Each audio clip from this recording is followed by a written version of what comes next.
Jadi sesuatu yang mutlak itu pasti tidak terpengaruh oleh subjektivitas manusia. Jadi tidak terpengaruh dengan baik dan buruk, tidak terpengaruh dengan senang atau susah. Intinya itu tidak dipengaruhi oleh perasaan atau apapun lah tentang mengapa, karena ia mutlak. Misalnya ya, saya mengatakan ini peci. Peci ini mungkin ada yang mengatakan bahwa ini itu songkok atau kopiah.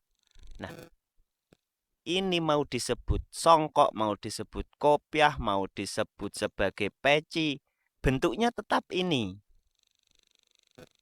Kita menyebutnya songkok atau menyebutnya peci itu tidak akan merubah bentuknya, tidak akan merubah warnanya atau apapun lah. Itulah mutlak. Begitu juga dengan agama.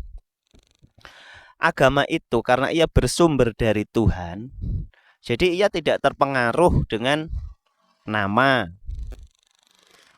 Mau itu disebut sebagai kepercayaan atau disebut sebagai agama atau apapun, itu tidak akan mempengaruhi objek daripada agama itu sendiri.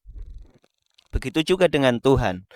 Jadi Tuhan itu mau kita sebut dengan sebutan Allah, mau kita sebut dengan sebutan Allah, atau Sahyang Widi, atau disebut pangeran, atau disebut ayah, atau disebut abah misalnya, itu tidak akan merubah atau berpengaruh kepada Tuhan itu.